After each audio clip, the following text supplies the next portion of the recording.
Hola, ¿qué tal amigos? ¿Cómo están? Yo soy el documentalista. El día de hoy les tengo una entrevista muy especial. Me encontraba yo en internet navegando cuando me topé con este hombre. Y lo que tiene para contarnos, créanme, les va a volar la cabeza. Señoras y señores, con nosotros, señor Pablo Santa Cruz de la Vega. ¿Cómo estás, Pablo? Un saludo al documentalista, don David. Muchísimas gracias por invitarme a su espacio para poder expedirme sobre esta temática fascinante. Lo va a ver el público. Entonces, simplemente presentarme. Soy Pablo Santa Cruz de la Vega, entre otras cosas, investigador, revisionista, no solo de la historia, sino de la cultura.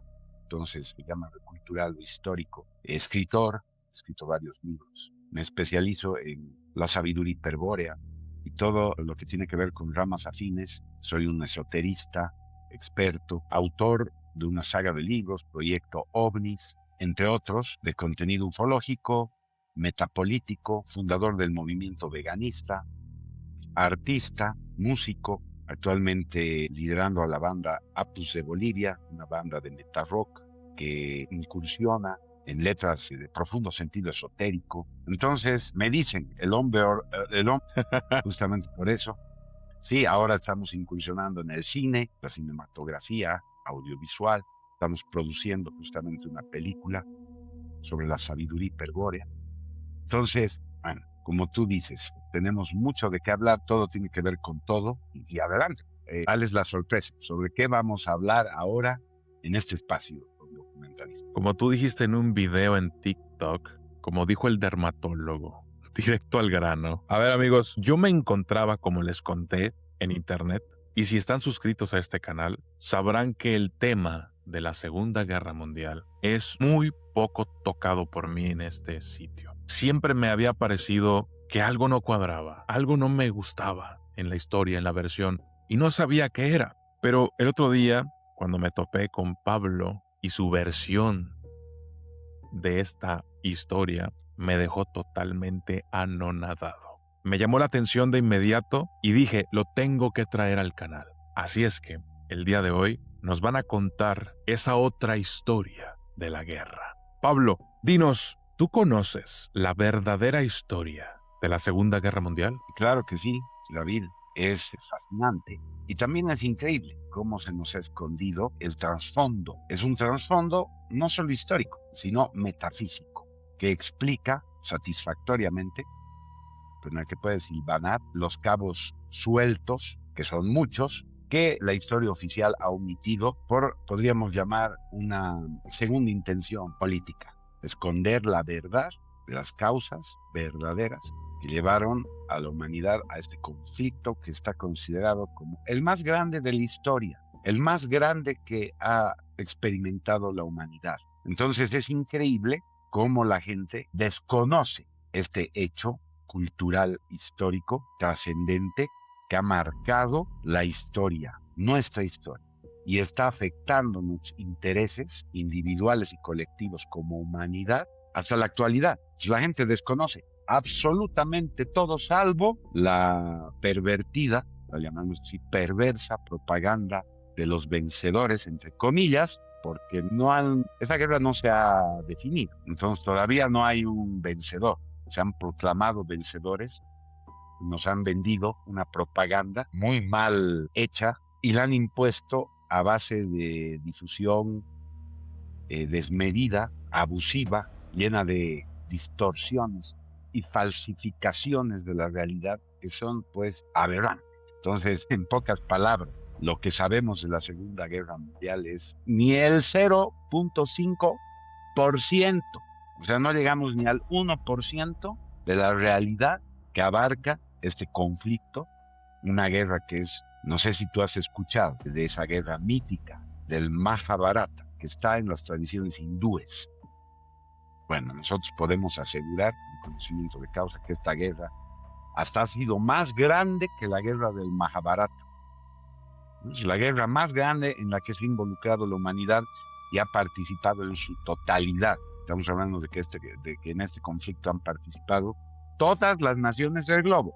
que son más de 140. Entonces, adelante, vamos pues con esta otra historia. Yo me puse a ver algunos de tus videos y en uno te hicieron una pregunta bastante interesante acerca de el holocausto. Te preguntaban abordándote de una manera un poco pasivo-agresiva, a mi parecer, y te decían que lo que estabas afirmando no era cierto y que había pruebas, pues las pruebas que nos han mostrado siempre acerca de que el holocausto existió y todas estas cosas. Digo, no creo que no haya habido algo, pero tú muestras que hay algunas investigaciones que de hecho están a la mano de cualquiera que pues sepa manejar decentemente el internet, las puede conseguir. Y estas investigaciones hablan acerca del holocausto. ¿Cuál es la verdad que cuentan estos archivos y cuál es la verdad del holocausto desde tu punto de vista? Bueno, como tú dijiste, al grano, como dijo el dermatólogo,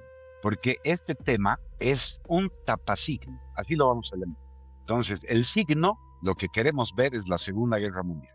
Entonces, para taparnos los ojos a la Segunda Guerra Mundial, a su historia integral, han creado un tapasigno que nos bloquea la visión de la historia. Porque este tapasigno es muy poderoso y se asienta en la esfera emocional de la mente colectiva, de la psique colectiva.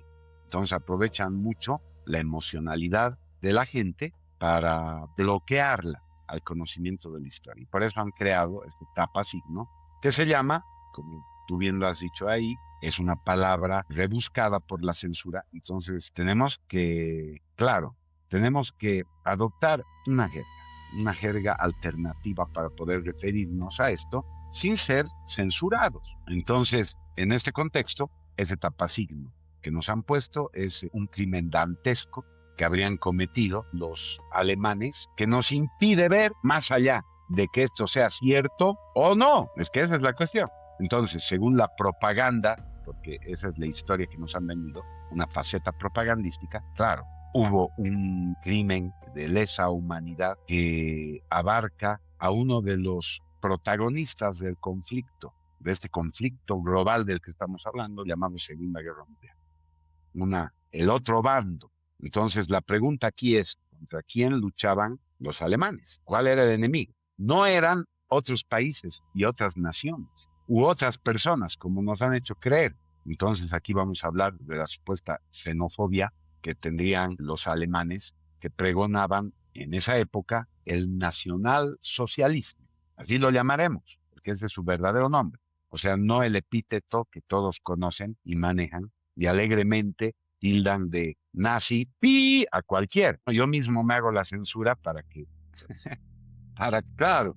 Entonces, este epíteto es en realidad falso. ¿Qué significa? O sea, ¿quién está detrás de este epíteto, de este término que utiliza la propaganda? Los nacionalsocialistas. Entonces, así como nos han puesto sobre la Segunda Guerra Mundial un filtro, que es un crimen de lesa humanidad y supuesto holocausto, para que la atención de la gente, por su emocionalidad, se centre en eso, lo dé por hecho y deslinde cualquier responsabilidad para acercarse nociológicamente a las verdaderas causas, a la verdadera historia de este conflicto planetario. ¿Cuáles son uno de sus verdaderas causas? Claro, vamos a hablar. La verdadera causa, correcto, es lo que quieren esconder. Entonces, ¿qué nos ponen en el frente? Una propaganda muy bien armada por la cinematografía, todo es cinematográfico, es decir, ficción, por la literatura. Han cooptado también la literatura y nos han puesto novelas lacrimógenas, como por ejemplo El diario de una niña holandesa que habría estado en un caseta. ¿Qué es un caseta? Un Konzentrationslager, ¿no? Un campo de concentración. Entonces nos han contado de que los campos de concentración son siniestras prisiones de la muerte para desvivir, como dicen, a personas. Y no es así y nunca ha sido así. Entonces ahí vemos, para el buen investigador, hasta la misma propaganda. Vemos filmes documentales y vamos a ver que eran campos de trabajo. Y en esos campos de trabajo había hospitales, canchas de fútbol, piscinas, había teatro, orquesta sinfónica, tenían moneda propia, podían ir a comprar y abastecerse, era como una pequeña ciudad. Claro, miles de personas estaban en esos campos. Y no te voy a decir que eran hoteles de 5 estrellas, pero a comparación del sufrimiento que tenía que soportar la población civil en las zonas afectadas por la guerra, ahí en los campos se vivía seguro y muy bien. ¿Y cómo han convertido esto en todo ese mito que nos ha vendido la literatura, el cine, por ejemplo, el diario de esta niña holandesa, Ana Frank? No, tú sabías, solo un dato, vamos a dar, para contestar este tema del supuesto, ya saben, del supuesto crimen de lesa humanidad universal que se habría cometido. Un dato, el diario de Ana Frank es apócrifo, no ha sido escrito por Ana Frank. Entonces, el diario fue escrito con bolígrafo, cuando el bolígrafo se inventa en los años 50, posterior a la Segunda Guerra Mundial. Entonces, cuando se hace un estudio del libro, se ve que una niña de 12 años no podría haber escrito esa compleja prosa. Entonces, ¿quién lo escribió? El padre de Ana Frank, decían algunos. Pero no, resulta que el padre de Ana Frank había contratado a un escritor de origen hebreo, apellidado Levy, Meyer Levy, para que escriba el diario para lucrar con el tema de la Segunda Guerra Mundial y sobre todo el del supuesto crimen de lesa humanidad. Entonces no nos hubiéramos enterado de toda esta mentira del diario de Ana Frank si no hubiera sido porque el señor que escribió el diario, al ver que tenía fama, se ha hecho un museo de eso y se le ha hecho una propaganda enorme, no le hubiera hecho un juicio por la autoría del libro al padre de Ana Frank, Otto Frank. Y ese juicio está ahorita ventilado en un juzgado de Nueva York y todos lo pueden ver. O sea, todo lo que es el universo de Ana Frank es una falsificación de la realidad. Listo, con eso te contesté y le contesto a toda la gente que dice qué hay detrás de todo eso. Y de una manera muy técnica, muy técnica. Entonces, así empezamos a sacar ese tapasigno que han puesto sobre los hechos históricos de este conflicto y entramos de lleno al conflicto y a la pregunta que tú has hecho. ¿Cuáles son las causas de la Segunda Guerra Mundial? ¿Qué es lo que se ha querido esconder? Entonces, ¿cuál causa? El cambio del modelo económico que proponía el nacionalsocialismo. El nacionalsocialismo es un sistema de pensamiento político muy profundo que puede revolucionar una nación, porque tiene la característica de enarbolar una unidad nacional. Propone una unidad de todo el Estado-nación en pos de erradicar la falta de valores, la corrupción, la lucha de clases, la división, y todos unirse para lograr prosperidad, bienestar social. Entonces, propone un modelo económico extraordinario y revolucionario. Un modelo económico que implica que la moneda nacional, el papel moneda, no necesita respaldo de ningún valor material fuera del trabajo. Entonces ahora tú vas a ver que el modelo económico que ganó la Segunda Guerra Mundial es un modelo económico exaccionista, basado en el patrón oro y la moneda deuda, que es una divisa. Quien no tiene esa divisa no puede comerciar. Entonces, ¿a quién favorece este modelo económico exaccionista de la moneda del patrón oro? A los dueños de la banca internacional, a los dueños de los bancos centrales que no son nacionales, a los dueños de los fondos monetarios internacionales, de los grandes capitales, que están abastecidos por una moneda deuda llamada dólar. El dólar no es una moneda norteamericana, mal pensamos. El dólar es una moneda de la banca mundial que domina el mundo ahorita. Es una moneda deuda, es una moneda que está basada en el patrón oro y es monopólica. Incluso Entonces, en los ¿qué billetes, hace el pintor? incluso en los billetes podemos encontrar simbología que pertenece a estas élites, ¿no? A estas élites banqueras. Son grandes consorcios de banqueros internacionales, todos de origen hebreo. Y son diferentes orígenes, pero el origen hebreo detrás de toda la banca internacional ahora es indudable. Los Balbur, los Rothschild, Morgan Chase, todos los consorcios de la banca internacional, los fondos monetarios, el Banco Mundial.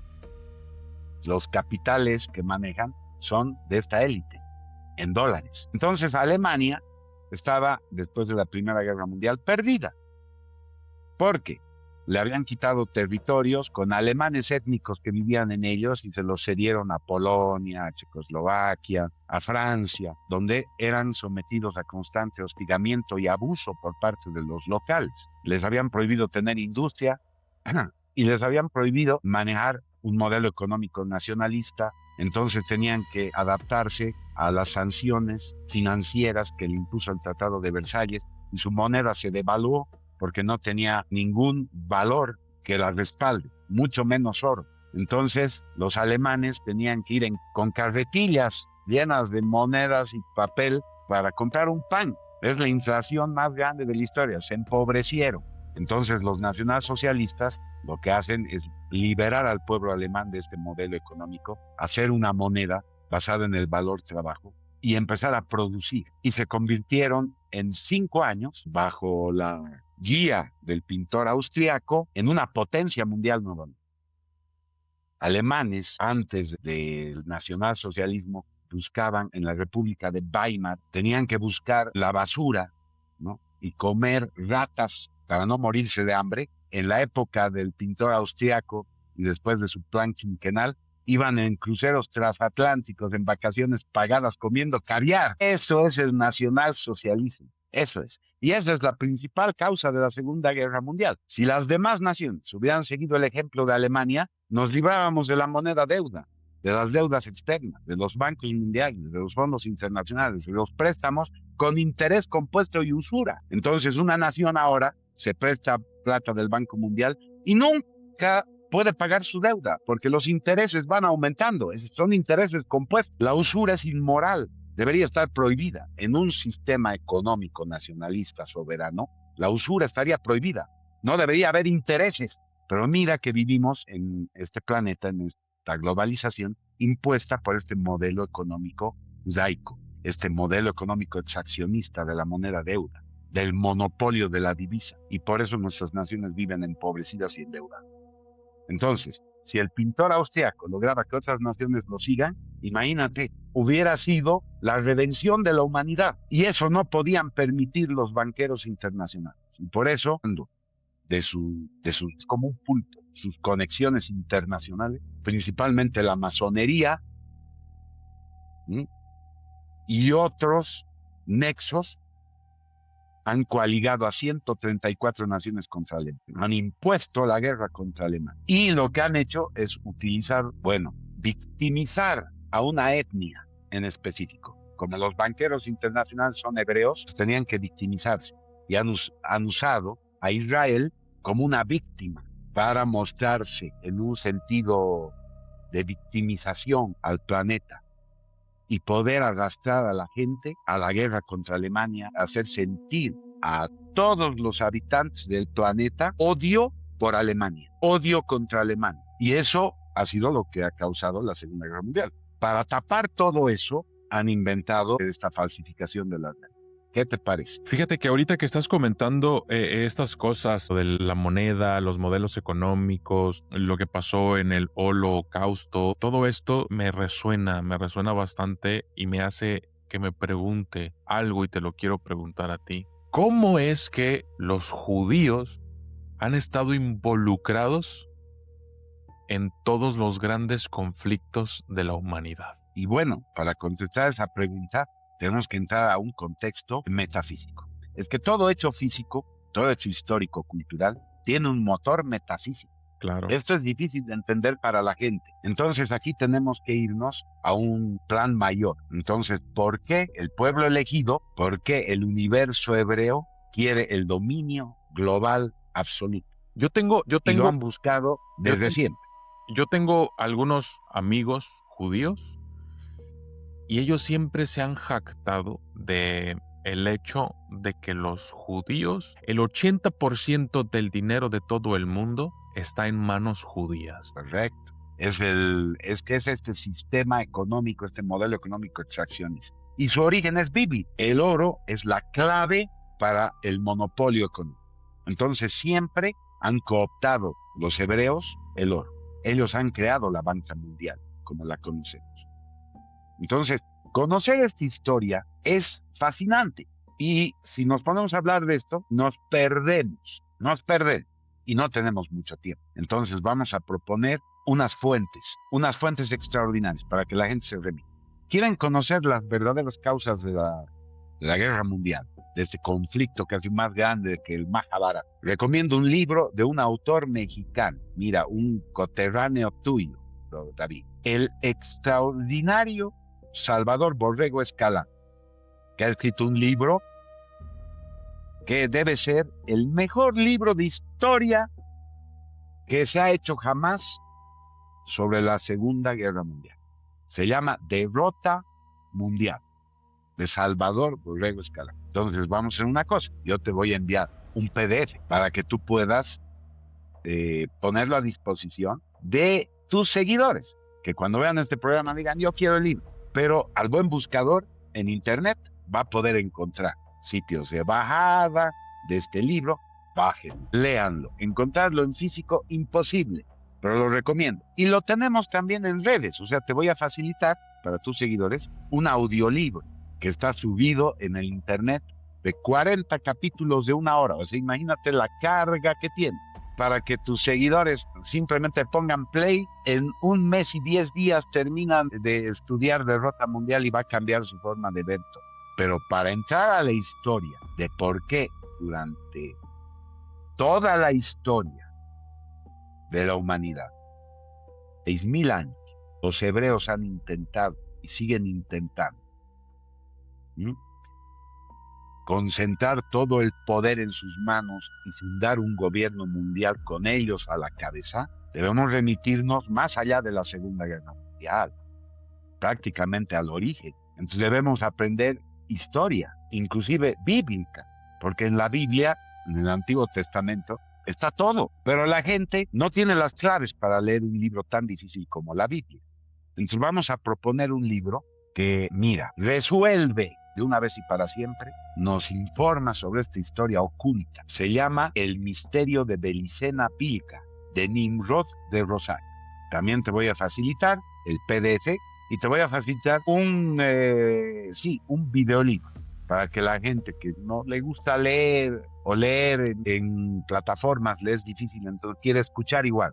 En 93 episodios va a poder tener esta historia oculta de la humanidad, ¿no? Entonces es un libro que además te va a esclarecer gnósticamente. ¿Eso qué quiere decir?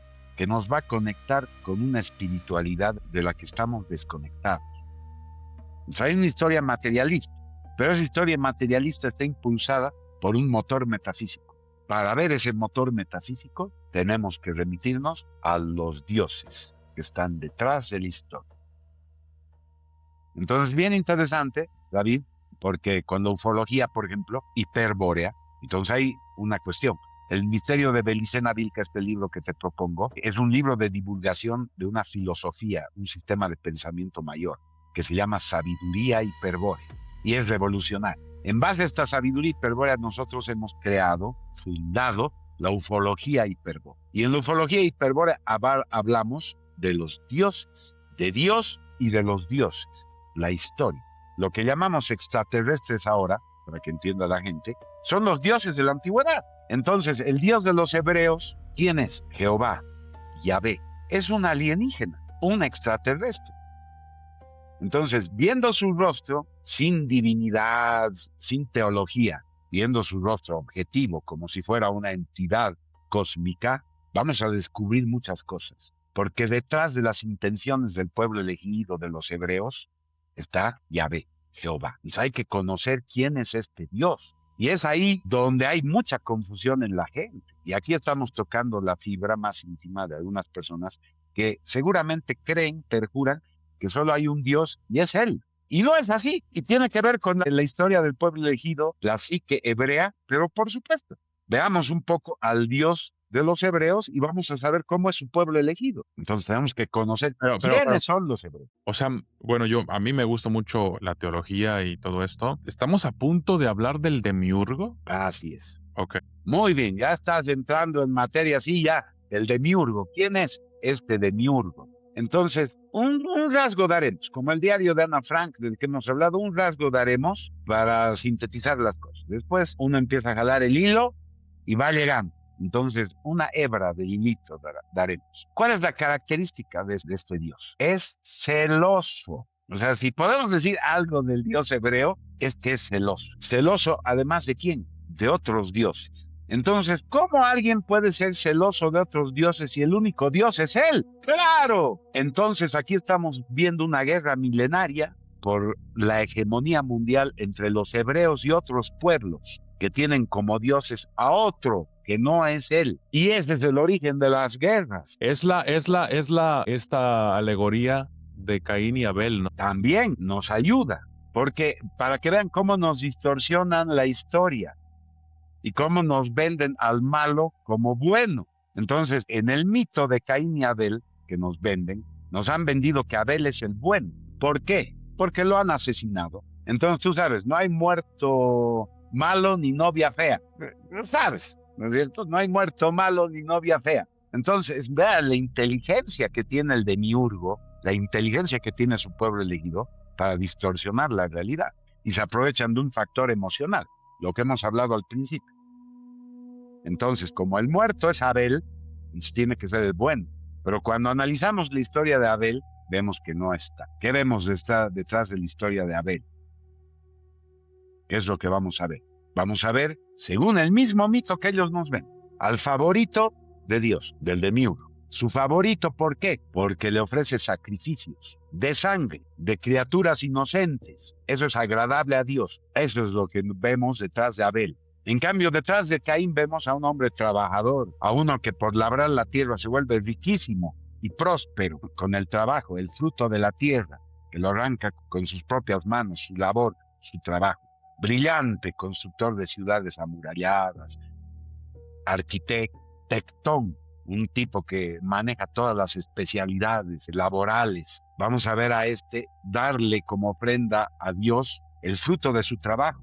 Y a este rechazarlo. O sea, este Dios prefiere la sangre derramada que el fruto del trabajo. Entonces Caín se da cuenta de quién es Dios y de quién es Abel. Y dice, en este mundo, en esta creación, no hay ni Dios ni ley. O sea, este mundo es injusto y por eso mata a Abel. Entonces es el bueno de la película, que nos lo han vendido como malo. Y solo en este mito podemos ver cómo es el pueblo elegido, que es un desdoblamiento psíquico del demiurgo, de su Dios, de Jehová. Entonces, para entrar a estos temas que ya rebasan el racionalismo de la gente actual, necesitamos una literatura especializada. Y la única que hay es la novela mágica de Felipe Moyano Nimrod de Rosario, El misterio de Belicenaví. No hay otro libro. Si hubiera otro, te lo recomendaría, pero no lo hay. Es el único. Por eso tan importante entrar a esta concepción del motor metafísico, la causa de las causas, la causa de todo. Claro. Porque si solo nos quedamos en la Segunda Guerra Mundial y los hechos históricos desde un ámbito material, no vamos a resolver el problema. Ayuda, pero no lo resuelve. Es el comienzo nada Entonces, más, pero en retrospectiva. Correcto. Mira, en retrospectiva, como dices tú, David, han habido otras segundas guerras mundiales, igualitas a lo largo de la historia, y tenemos que conocer a sus protagonistas y sus héroes, a los verdaderos buenos y a los verdaderos malos. Y toda esa historia perdida está en la novela mágica El misterio de Belicenaví. Ahora tú me dirás, ¿cómo es eso de mágico? ¿Por qué estamos metiendo esos términos aquí? Porque rebasa la razón, por eso es mágico, y toca una fibra íntima, espiritual, en cada ser humano. Todos los seres humanos tenemos una fibra íntima espiritual. Es intocable, nada la puede tocar. Pocas cosas nos conmueven. A ti, David, por ejemplo, ¿qué te puede conmover? Una sinfonía, una canción, una película, el arte. Algo te llega, algo te transmite y sientes una nostalgia, un dolor esencial. Entonces, para entrar a este ámbito del espíritu, tenemos que tener una literatura especializada. Y el único libro que toca esa fibra dentro de ti es El misterio de Belicenaví. Entonces yo te lo recomiendo, David, y se lo recomiendo con toda honestidad. Si quieren, con mi corazón sangrante y ya desilusionado en mi mano, así lo saco y digo, doy fe de que el misterio de Belicenaví resuelve esto, la causa del dolor humano en el mundo. Entonces le recomiendo, lean ese libro. Más Derrota Mundial de Salvador Borrego, y son hombres renovados, nuevos. Van a ver las cosas de otra manera, más íntegra. ¿Qué te parece, David? No, bastante interesante. La verdad es de que, como dices tú, de pronto podemos agarrar un tema y nos podemos perder en ese tema, en ese hilito. Vale. Es realmente bastante pasa, pues, interesante. tienen que cocinar. Todo lo que puede pasar. Ya va a terminar, pero te estoy dando tiempo, no vas a ir todavía. He apagado la cámara. Perdón, David. No, no hay problema. Perdón.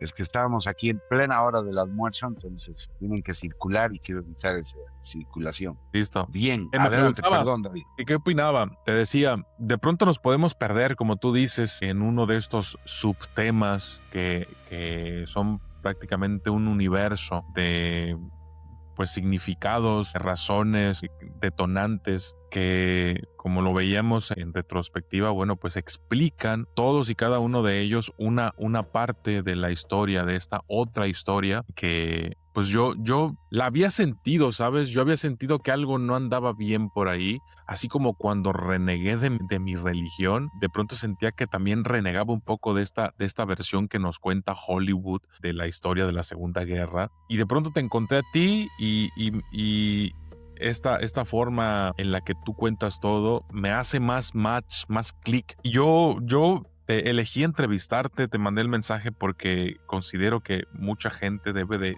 conocer todas estas verdades, estas otras versiones que no conocíamos o que no nos hemos dado cuenta, porque tenemos la capacidad definitivamente de poder escudriñar la historia, leer entre líneas, abrirnos paso a través de la información y poder encontrar los meollos del asunto. Estas alegorías explicadas de diferente manera, como la de Caín y Abel, cuando las escuchamos de tu voz o de autores como los que recomiendas, de pronto se sienten hasta catárticas, te abren el panorama y explican muchas cosas. Estas cosas que pudieran explicar son las que me interesa dar a conocer como pues influencer. Me gusta este tipo de materia, de sustancia en bruto, que pues bueno, a lo mejor los judíos la van a codiciar también, porque para mí esto es oro puro. Y pues nada, Pablo, tú manejas bastantes temas. Una cosa te fue llevando a la otra, estoy muy seguro. Me gustaría hacerte una pregunta ya un poco más personal acerca de todo esto que hemos estado hablando y que seguramente la gente va a pedir más, porque hablar solo de la sabiduría hiperbórica nos da para muchos minutos de contenido. Pero yo quisiera preguntarte lo siguiente. ¿En qué momento de tu vida cambiaste el rumbo? ¿En qué momento te diste cuenta de esta otra historia y cómo fue ese proceso? Bueno, para hacerlo facilito, ¿no? Porque es una historia larga, una historia personal, pero sí, tuve dos influencias en mi vida importantes. Un familiar mío, que ya conocía la otra historia de la Segunda Guerra Mundial y me abrió los ojos en ese sentido. Porque ya me estaban haciendo el lavado de cerebro en el colegio. Claro, entonces hay que salir de ese lavado de cerebro, de esa historia falsa que te cuento. Y este familiar fue muy importante, una gran influencia. Me consiguió un libro de Salvador Borrego, que es rarísimo encontrar en físico. Es el Derrota Mundial 2, lo llamo 2, porque es un libro que complementa Derrota Mundial de una manera extraordinaria y es prácticamente un Derrota Mundial 2.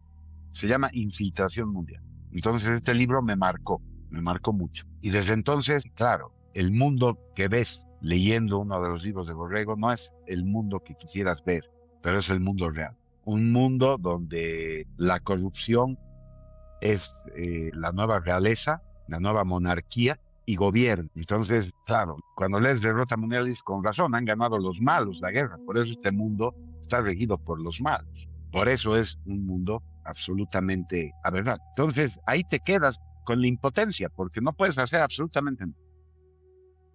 Entonces, ¿dónde cambia tu vida realmente? Cuando te das cuenta de que sí puedes hacer algo. Y para eso tienes que resolver el conflicto metafísico. Tienes que esclarecerte metafísicamente. Tienes que conocerte como ser humano ontológicamente. El ser humano no se conoce. Es más, un ser humano puede especular sobre la mente, la psique. No se conoce. Hay gente que no cree en los psicólogos, que no cree en los psiquiatras. Y los psiquiatras y psicólogos no curan nada. La gente está demente, la gente está enferma. Entonces la gente no sabe acerca de sí misma, mucho menos pues del alma. ¿Qué es el alma? No saben. ¿Qué te diría yo? Que el alma es la psique, es la mente. El alma es la mente. Los antiguos hablaban de alma, nosotros hablamos ahora de psique. Y los antiguos conocían mucho más sobre el alma que nosotros. Por eso es importante una trayectoria gnóstica, buscar la verdad del alma en sistemas de pensamiento, filosofías, religiones, entre comillas, todo tipo de tradiciones esotéricas. Entonces no hay esclarecimiento. ¿Cuándo cambia tu vida? Cuando llegas a conocerte y llegas a entrever, a probar empíricamente por ti mismo la existencia de otro factor que está en ti y que no conoces. Un factor de divinidad, un factor divino, que es el espíritu, que no es el alma. Y cuando descubres en ti el espíritu, te das cuenta que puedes hacer algo. Te das cuenta que sí puedes hacer algo, porque tienes un nexo divino, tienes un factor divino en ti. No solamente Jesucristo lo tenía, también lo tiene uno mismo. Entonces, cuando descubres eso, es ahí cuando cambia tu vida. Es ahí cuando cambia tu vida. Y eso me lo enseñó, me lo señaló, y debo ser honesto con todo esto.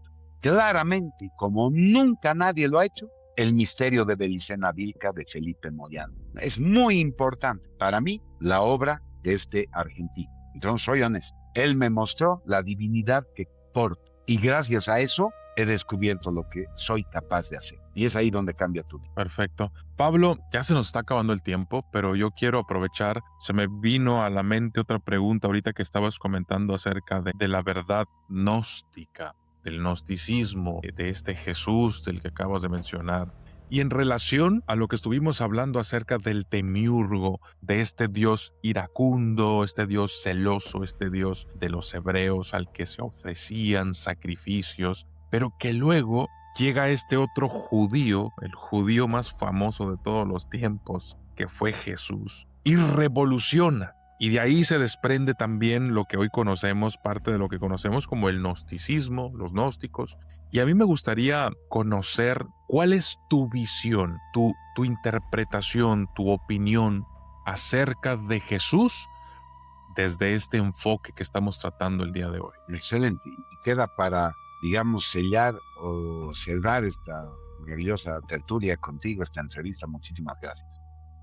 Entonces, otra vez al grano, como dijo el dermatólogo. El mito de Jesús está basado en un mito mucho más antiguo. Y eso es lo que nos han escondido.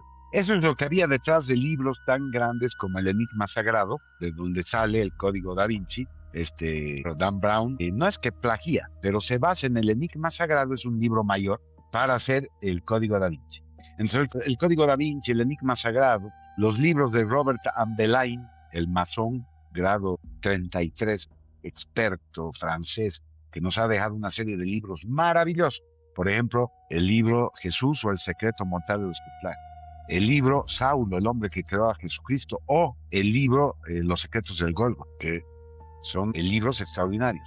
Ya nos empiezan a dar pistas sobre que detrás del mito de Jesucristo, o sea, el mito, hay una historia y un mito.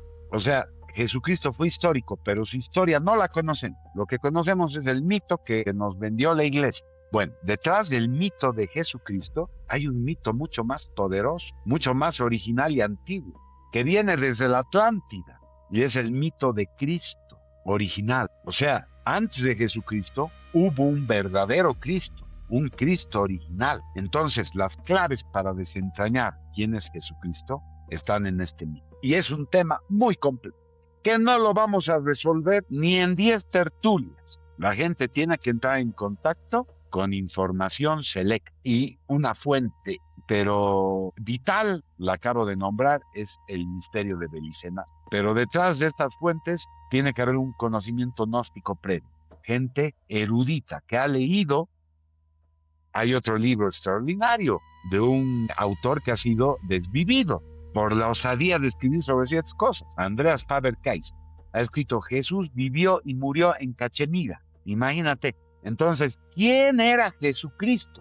Para saberlo, tenemos que tomarnos las cosas en serio. Pero creo que ya he dado muchas pausas al respecto y creo que tenemos un tema que podemos tratar en otra tertulia aquí en el canal del documentalista, así con nombre y apellido, tal vez en algún momento. Pues la gente lo dirá, yo estoy seguro, yo estoy fascinado, yo agradezco al universo poder haber podido encontrarte. Seguramente me vas a tener por ahí en el WhatsApp haciéndote algunas preguntas extra luego. Y la gente que nos está viendo, estoy muy seguro de que quienes han llegado hasta aquí están fascinados. Muchos me van a pedir los PDF que me vas a enviar. Por supuesto que los voy a poner a disposición de todos ustedes.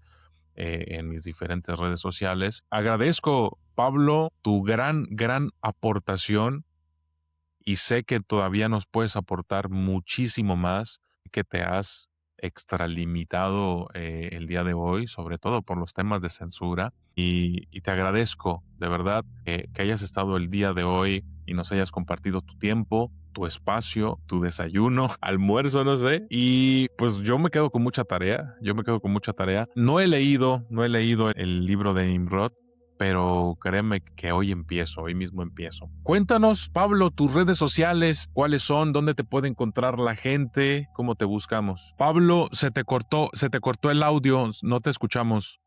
Bien, perdón. Ahí está, listo. Rápidamente y de una manera muy sencilla. Estamos en todas las redes sociales, superando la censura, y pueden buscarnos en Twitter, Instagram, Facebook, como Pablo Santa Cruz de la Vega. TikTok, van a encontrar varios perfiles, por lo menos un par, y van a ir introduciéndose en la estrategia de divulgación que manejamos. Entonces, Proyecto OVNIS es, digamos, mi presentación ufológica. He escrito varios libros sobre la ufología hiperbórea que se llaman Proyecto OVNIS. Editamos libros artesanales de estos libros selectos que no los van a encontrar en librerías así nomás. Entonces, editorial de la Casa de Tarsis o Casa de Tarsis. Y van a encontrar también muchas de mis referencias como Sabiduría Hiperbórea. Ahora hay otros divulgadores de Sabiduría Hiperbórea que son más recientes. Entonces, decirle a la gente que, bueno, está bien, son divulgadores, pero son inexpertos. Tienen muy poco tiempo en el tema, pueden inducirles a error, comiendo por eso divulgadores especializados de la sabiduría hiperbórea. Divulgadores especializados, solo el movimiento veganista. Solo el movimiento veganista, vocera de la Vega, Pablo Santa Cruz, Andrea Victoria Cano, confiables. Los otros, cuidado, la sabiduría hiperbórea es un conocimiento muy profundo y amerita responsabilidad, mucha seriedad. Entonces, a la gente que va a incursionar en la sabiduría hiperbórea, tal vez lo mejor que pueden hacer en su vida, pero tienen que ser personas serias, consecuentes. Esa es mi recomendación. Así que eso, muchísimas gracias, David. Se cortó. Aquí sigo, perdón.